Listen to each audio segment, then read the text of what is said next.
ones will be mic'd today, so the power of the lungs is going to have to be primary. So if you can move close, feel free to come and join us. The people are coming in now. It's filling up. It's nice. Today is Dressed Like a Professional Day at 20Books to 50K Conference in Vegas 2021. I am dressed like a professional science fiction romance author. This is how we all work, right? In feather boas and fur stoles. This conference is amazing, and I encourage any author who can to make it at least once in their career. I am not Alana Khan. I'm Cassie Keegan. I have the pleasure of telling you about Miss Alana Khan, who is a humble soul and might not tell you all the good stuff, but I will. Alana Khan is an achiever. She graduated high school a year early, got a 4-year college degree in 3 years, and completed her 2-year master's degree in 1 year, both degrees from Washington University in St. Louis. She was a licensed psychotherapist specializing in trauma, post-traumatic stress disorder, and multiple personality disorder. But just like Superman, Alana Khan has a secret self. She was an avid romance reader and a romance writer. She wrote a couple of bodice ripper romances, got an agent, made submissions to trad publishers, and after some interest, nothing. Her counseling career kept expanding. She had a daughter, and her author dreams faded away under the weight of everyday life.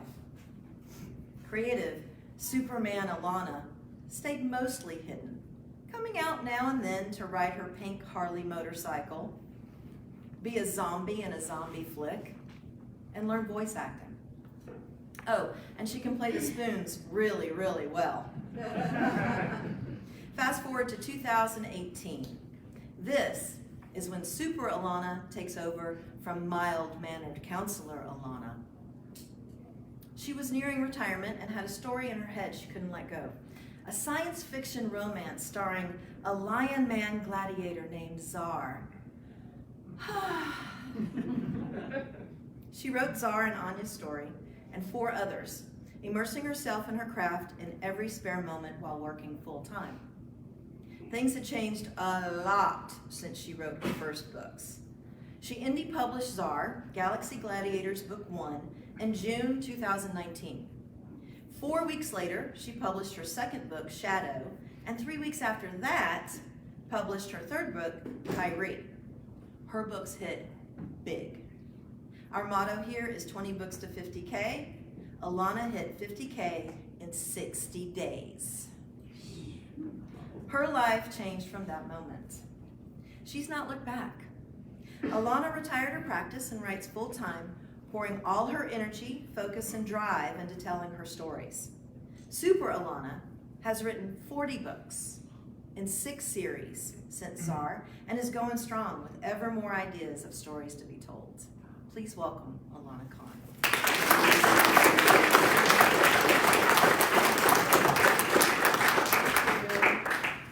Of course, my screen died.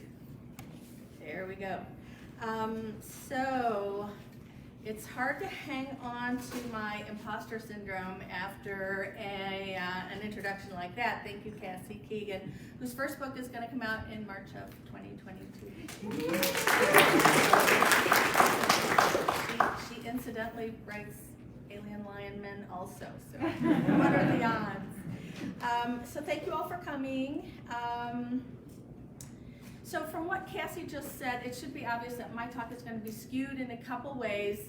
I'm a romance writer, and that's what you're going to get. You're going to get a lot of romance, but I'm hoping those of you who are not romance writers are going to get a lot about your breathing life into your characters as well. For those of you who just came in, no mic. So can you hear me in the back? It's a yes?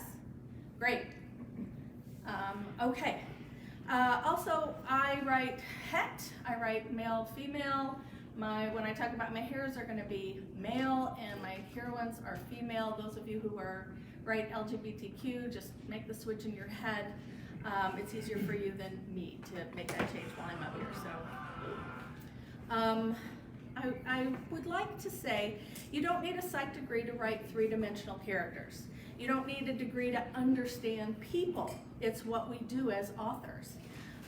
So I'm hoping to give you tips and tricks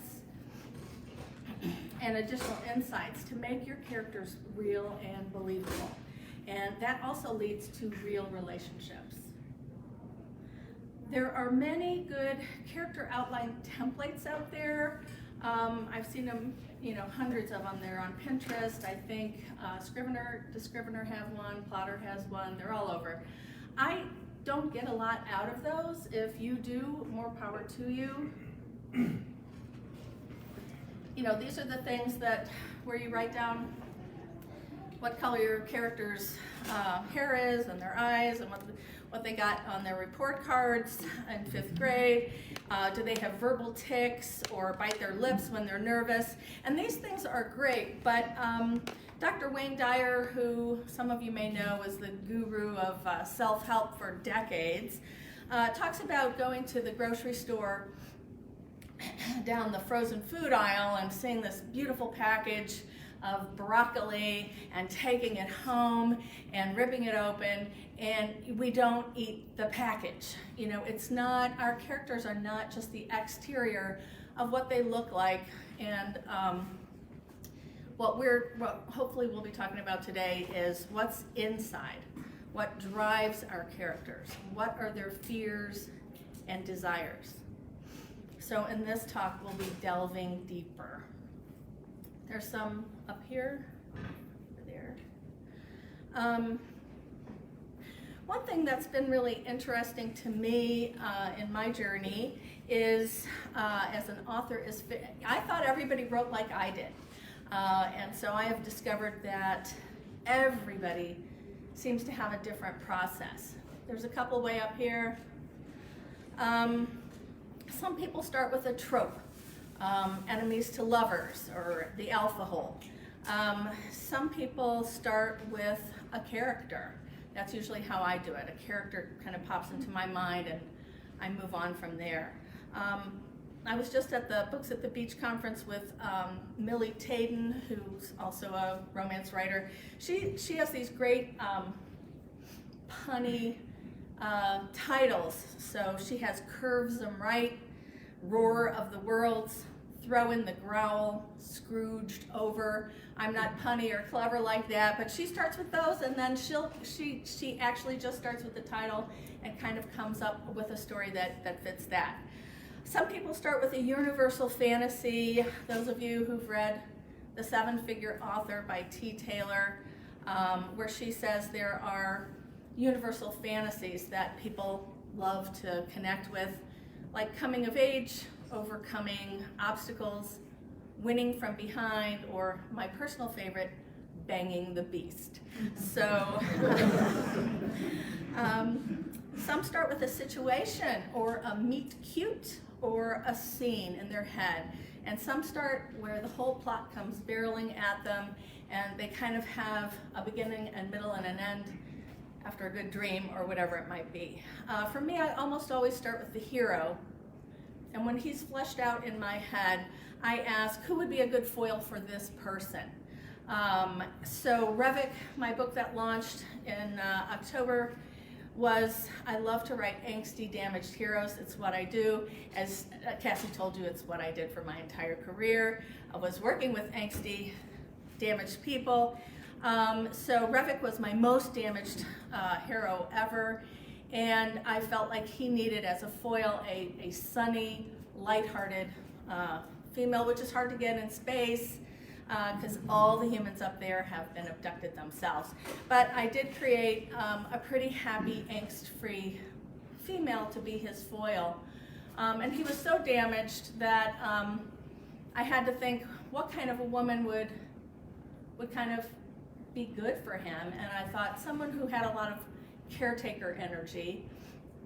So I made her backstory as having only one parent who got MS when she was in high school, and she had to caretake her father, and so that it seemed like kind of the perfect puzzle pieces fitting together for that. When you've got the seed of a character is when you can begin to flesh him or her out. So now we're going to be talking about how to make three-dimensional characters. So to understand your characters more intimately, you could start with just the merest first idea. So, okay, your hero is an alpha hole. But that's not enough. That's cardboard. That's where we start.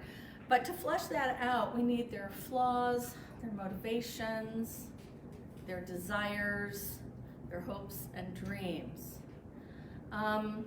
William Wordsworth has a famous quote, "The child is the father of the man." And you kind of have to hear that one twice, I think. The child is the father of the man. And really, who among us can't you see many of your personal traits that started in childhood for whatever reason? And so this so I'm a shrink, and that's how I see, that's my frame of the world, is what happened in childhood to make us who we are. And I can't take the shrink part out of my author part. So that's how I see the world.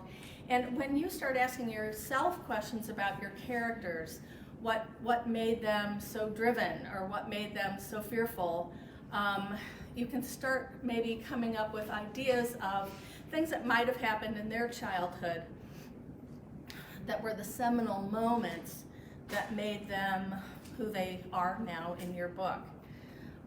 So I want to use the example Bridgerton. Probably most of the women in the room have watched that show.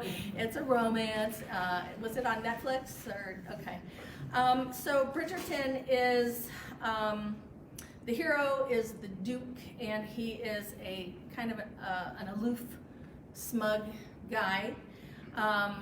Gorgeous, but I didn't find him a particularly personally attractive person until it was fairly deep, as I recall, into the story when we began to get glimpses of his childhood and how it was written. I think we just got little bits and pieces, little Easter eggs for a while, but basically he had a terribly abusive and rejecting father. And then for me, his behavior began to make sense as to how this aloof guy who didn't want to connect with anyone became who he was. So knowing what he was like was okay. Okay, here's this guy, and he's handsome. But when the why of his behavior, of his character was revealed, there was a deep moment. Then I got it. Then everything kind of clicked into place as to why he was the way he was. It allowed us to not only understand him better, but allowed us as the reader or the viewer to like him better. And so it was only after that I was really rooting for him and liking him for more than his pretty face, and thinking that he deserved the heroine. So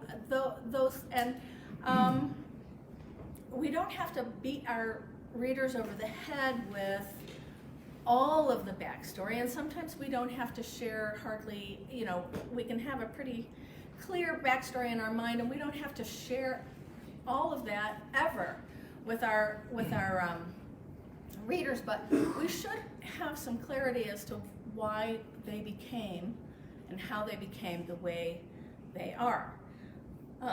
So we're thinking about seminal moments that shaped not only our characters' choice points, but how they saw and defined themselves.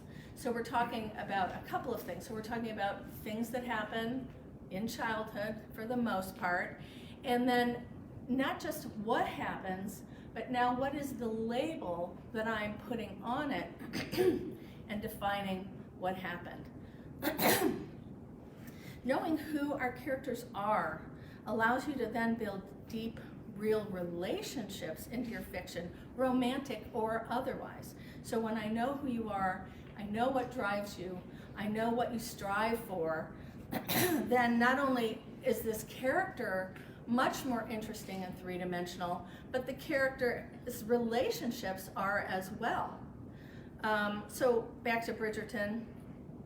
Once you know who the Duke really is, then you can create the perfect foil in what happened in Bridgerton. She was a strong-willed heroine, not the simpering 1800s female that was characteristic of the day, and she could hold her own with him, and that maybe is why Bridgerton made the author $1 million, because those two people really worked together and their relationship really made sense. So how do you really build a character? Let's go deeper. The sum total of a person isn't just their experiences, but the labels that they put on those experiences and the stories they tell themselves and continue to tell themselves about those experiences. So when I was first doing my training, we called it a script. Then it became core beliefs. And I know in more authorial things that I read, they're referred to as lies people tell themselves, false beliefs, misbeliefs about themselves and the world. So all that is basically, what are we telling ourselves about the information that comes into our world? Because experiences don't have a positive or negative valence. It just is. Buddhist philosophy, 2 words, it is. It's what we tell ourselves about what's going on in our world that makes the constructs in our mind and the impetus of what drives us. So if I had tripped on my way up here this morning, and y'all watched, I could have told myself many different stories about it.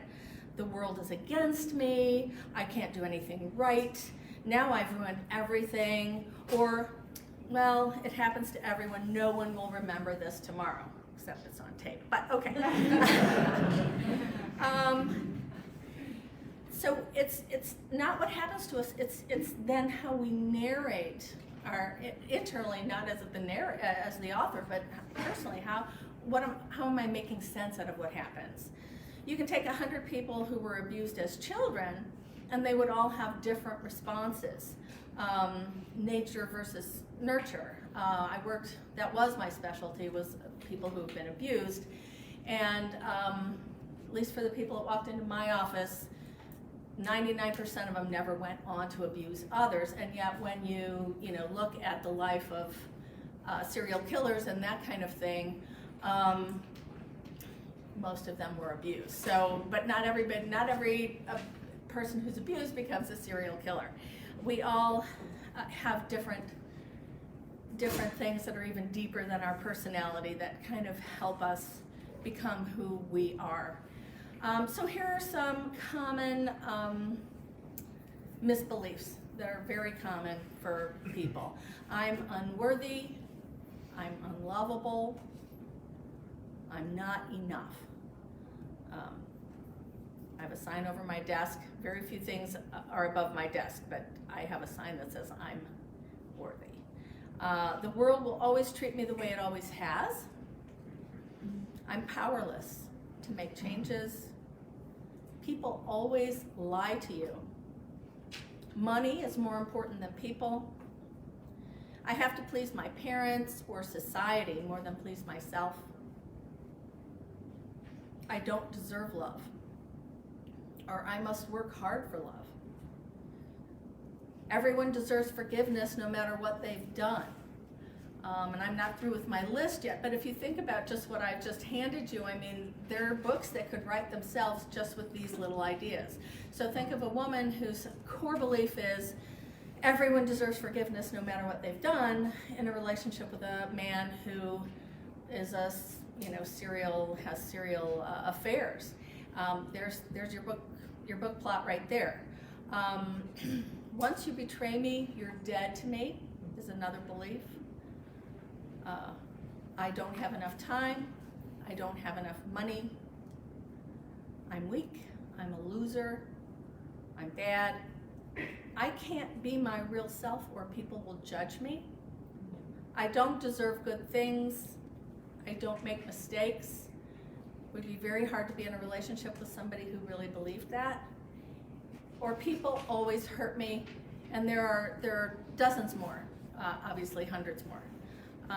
But just going through that list, maybe adding to it on your own, can really give you some grist for full plots when you think about it.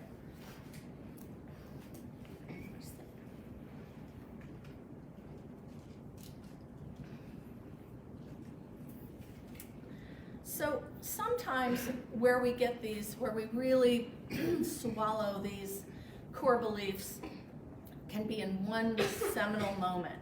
So the captain of the football team at the big homecoming game fumbles the last play of the game and loses the game for the whole team. I think I've seen 3 or 4 movies that have that plot. But these things too carry with people throughout their entire adult life, the belief that they have about themselves as being unworthy. So sometimes these deeply held beliefs happen in one seminal moment. Sometimes it's many small ones, like Chinese water torture, the steady drip, drip, drip, that add up to a core belief. And sometimes we get our scripts from our parents. I wish I could tell you otherwise, but I cannot tell you how many clients I've had over the years who could tell me, my mom always told me I would add up to nothing, that I was a loser, or being told, your dad left, when you were an infant, men don't ever trust a man, or you're just like your terrible father. And I wish I was making that up, but sometimes we get these messages very directly from our families of origin. So lies can become part of someone's script, and they can be really hard to change. So I've got a fun example. Don't answer out loud, but in your head, when I say the color pink, think about whether you think of pink as a feminine color or a masculine color. Just keep that in your head. So then I wanted to tell you, in 1918, so 100 years ago, the trade publication Earnshaw's Infants Department claimed, quote, "The generally accepted rule is pink for boys and blue for girls. The reason is that pink, being a more decided and stronger color, is more suitable for the boy, while blue, which is more delicate and dainty, is prettier for the girl." And then in 1927, an issue of Time pretty much said the same thing. So I learned this little factoid like a decade ago. I can't get over it, because in my head, I grew up in America, I really believe that pink is for girls. I mean, it's been smashed into my head. How many of you thought pink was for girls when I just asked? I know we're better than this now. It's the year 2021, but I challenge you to go to the department store between now and Christmas, go to the toy aisle, and one entire aisle is going to be dedicated to pink. It'll be the pink forest, and it will be toys that are made to give to girls. Now, some people are giving those toys to boys, but our society has told us over and over and over again that pink is feminine, and yet it wasn't always that way. So you take something that is inherently neutral, that has no valence, no good or bad emotional valence, or it just is. Pink is pink. But we have these beliefs about them that are burrowed in so strongly into our brain that it's almost impossible to unscrew these erroneous beliefs from our brains. And so we go through life still believing things that aren't particularly true. So everyone in this room has beliefs that no longer serve them, and that we know no longer serve us, but we can't banish them from our thoughts. And so these are the things that if we can connect with our characters, that's what makes, I think, meaty characters and meaty difficulties for our characters. If it was up to me, all my romances would be 5 pages long, because my man would meet my woman and they would fall in love, and then it would be great. Maybe there'd be a sex scene in there, so maybe 10 pages. But the hard part is, for me, how do I make 200 pages out of this book? Like, so where's the conflict, and how do I get the character from point A to point B?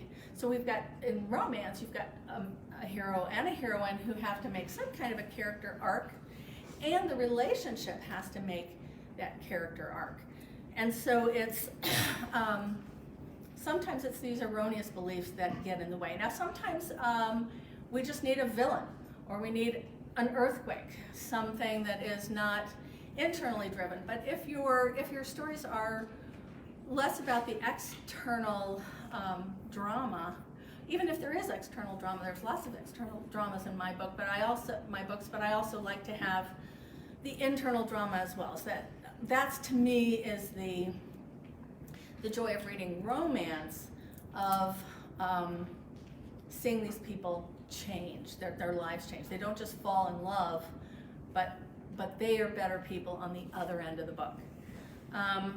So our characters hold on to their core beliefs even when they want to jettison them, even when they know they aren't true. And it's our job as authors, if we want, to give them a compelling enough reason to change their beliefs. And that, to me, is the best books that I like to read, is where people really make substantive changes in their lives and in their personality. So how do you know what your character's core beliefs are? You can look for clues. So for me, as I write, total pantser, I watch my characters dance on the page. I see what they're doing, and so their behavior, sometimes I inform their behavior, sometimes their behavior informs me about who they are. Look for emotions to find out their core beliefs. So strong emotions, are they afraid? Are they hurt over something that seems where the punishment doesn't fit the crime, so to speak? Do they have an inability to forgive? Do they have guilt? Do they have horrible secrets? Do they have shame over something done or something they've done or suffered in the past?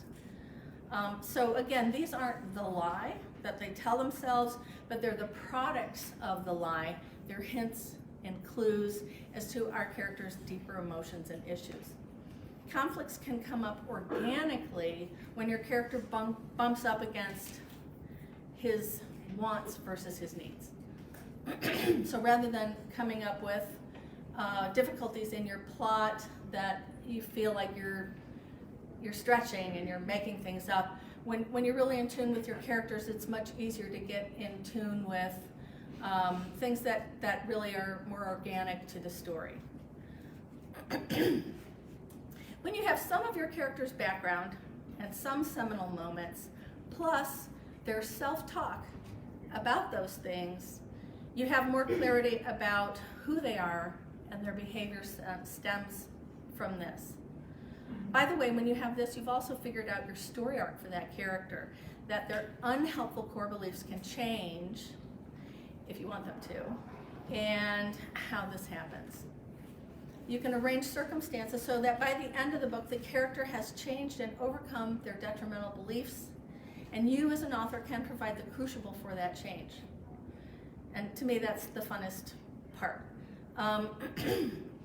Example from one of my books, Sirius was a gene slave. He was genetically engineered, and not only was he genetically engineered to be a super soldier, but the people who raised him, the guards, whatever, continually told him and the others like him that they were worthless and terrible and all of that. So when he meets his love interest, They don't even speak the same language yet, but he has to tell her how broken he is.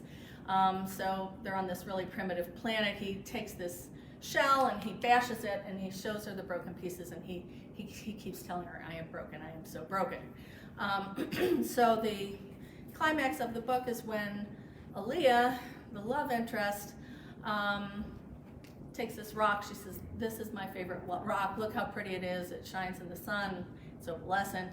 And isn't it pretty? And he says, yeah, whatever.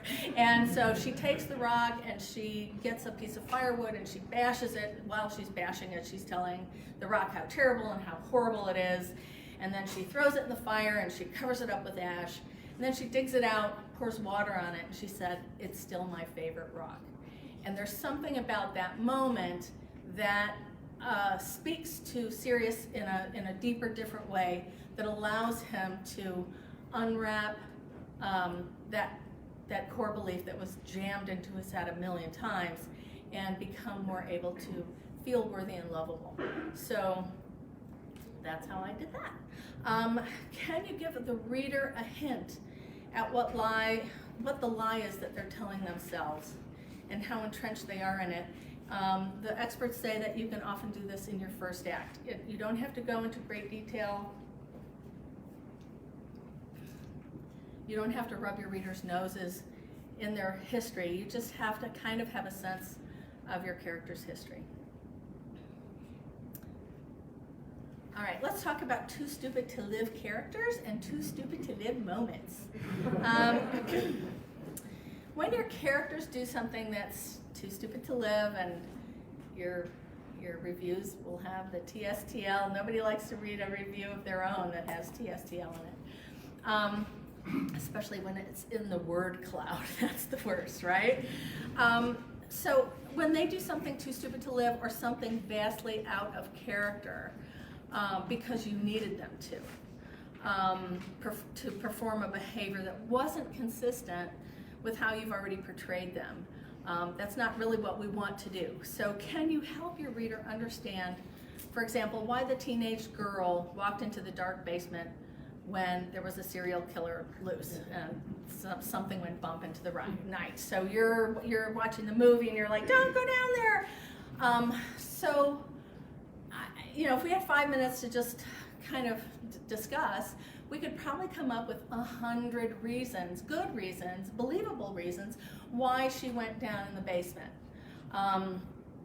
Maybe she just got out of her bedroom after being confined there for 3 months after cancer treatment, and she wanted to prove to herself how strong that she was a survivor, not a victim, and I'm going to go down there and see what's going on.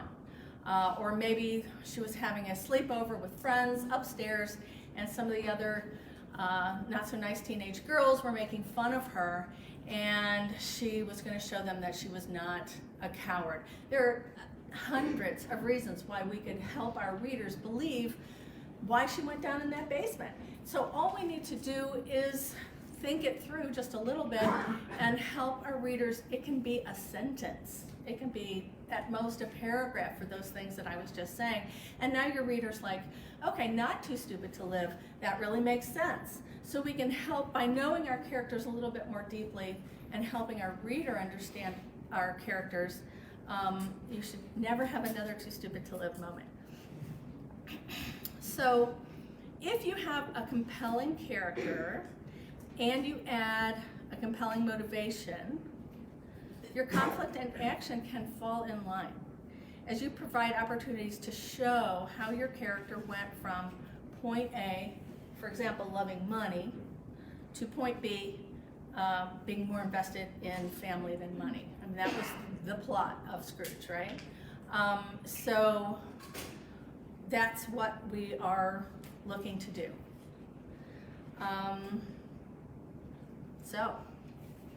Took longer when I was practicing. I hope I've given you tons of food for thought, ideas for writing yourself out of dead ends and cul-de-sacs. I still have 10 minutes.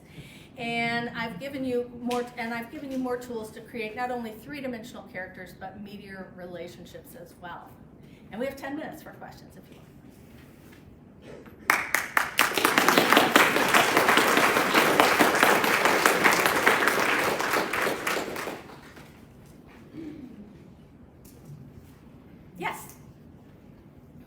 recommendation for stretching that flaw over the course of a series rather than reconciling the flaws just in one book? Repeat the question. So the question is, do I have a recommendation for stretching a flaw out over a series rather than tying it up in one book? Well, Lucifer comes to mind. Has anybody? I mean, Lucifer is the narcissist's narcissist, and I found him extremely interesting and compelling and cute. But like, I have to say, his narcissism really started to grind on me. I thought they could have made him slightly less narcissistic over time. Have you seen Lucifer? Does that one connect with you? So, I mean, did you find, like, after a period of time that you were so irritated with his narcissism you wanted to strangle him?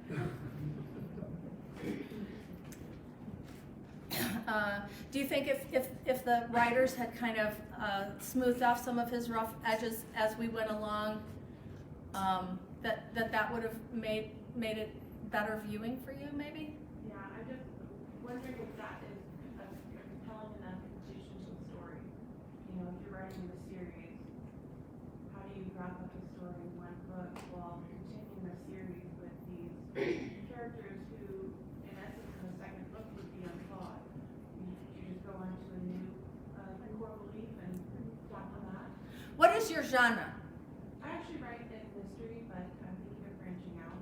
But I'm interested in just series in general and working on character flaws over a series. And how do you keep it fresh without wrapping everything up in the first book? Repeat some of that. So she wants to know how to keep their flaw fresh, book after book in a series. And I don't know if I have an answer for you on that. I got an answer. We've got people. I got one. Go. You give them a new obstacle. They break up. They got a new heartbreak, or something else happens in their life that gives them, that reopens that wound. Did you hear that? To reopen the wound, a new heartbreak or whatever, and you had an idea? Well, I might be alone, but I have more than one flaw. No, you're the only one in the room that has more than one flaw. I don't have an explanation yet, but Harry Potter pulled that off very well. At least in my opinion. In what way? He said Harry Potter did that well. So yeah, Harry's flawed through the entire series, and it's not till the very last book that he starts resolving a lot of the internal issues that he has. So it's like he fixes tiny things, he gets a little more courageous, a little more adventurous throughout the whole series. And he learns to depend on his friends more, but at the same time he has all the overconfidence flaws through the whole series. So it's building. It's getting better, but it's not resolved. Correct. So you keep. So I think you could do both things of throwing more crap at your character that they have to continue to overcome, and watching them as they grow bit by bit. So at the end of the series, it's been really a heroic character arc. Yeah, like each book can have them resolve a piece of the puzzle. Like you have the one major flaw or the one major fear or lie that they're telling themselves, and they improve on it each book. So they get a little bit more success until you end the series where they're like, all right, I can put that one to bed. Kind of.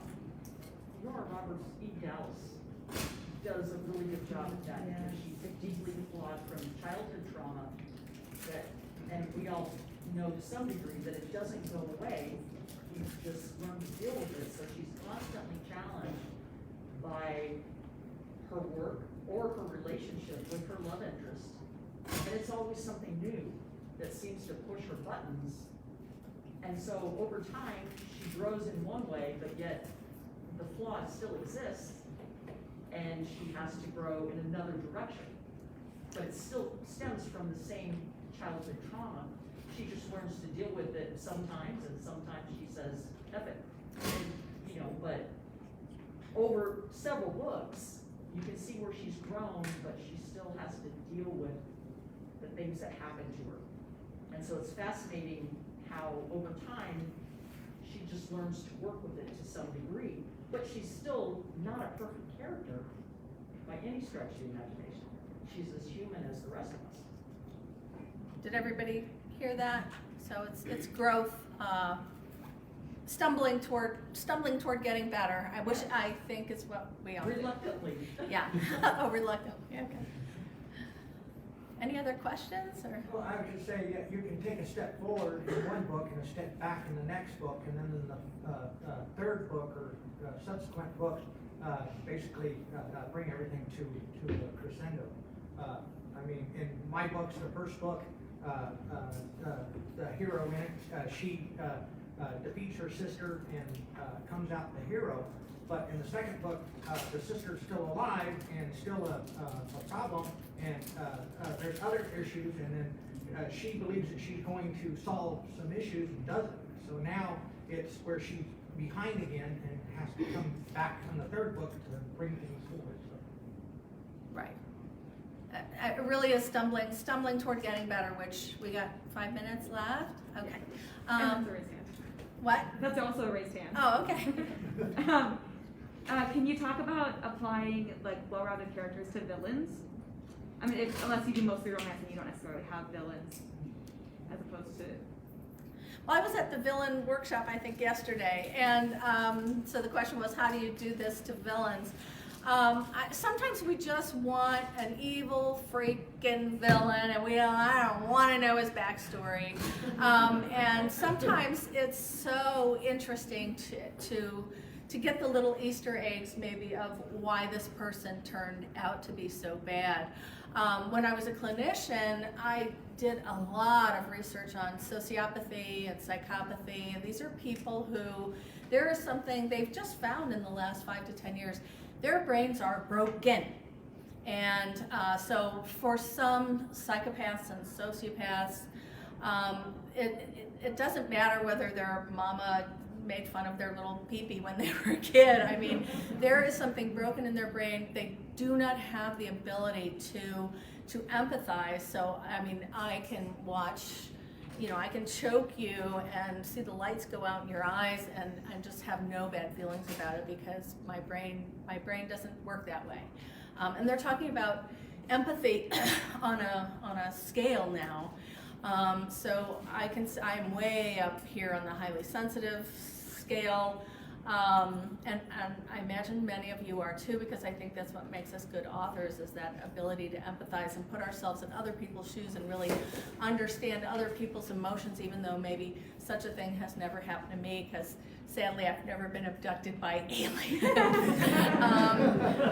And then on the other end of the scale are people who truly, there isn't the part of their brain that understands empathy at all. So they're thinking of it as a continuum. So for some villains, giving them a delicious backstory and dropping little pieces of that, I think, is really fun, especially in a series. And for some, we really can, I think, realistically, this guy is just a horrible person, has no empathy, and there ain't no reason for it. Any other questions? Thank you guys for coming. Thank you so much.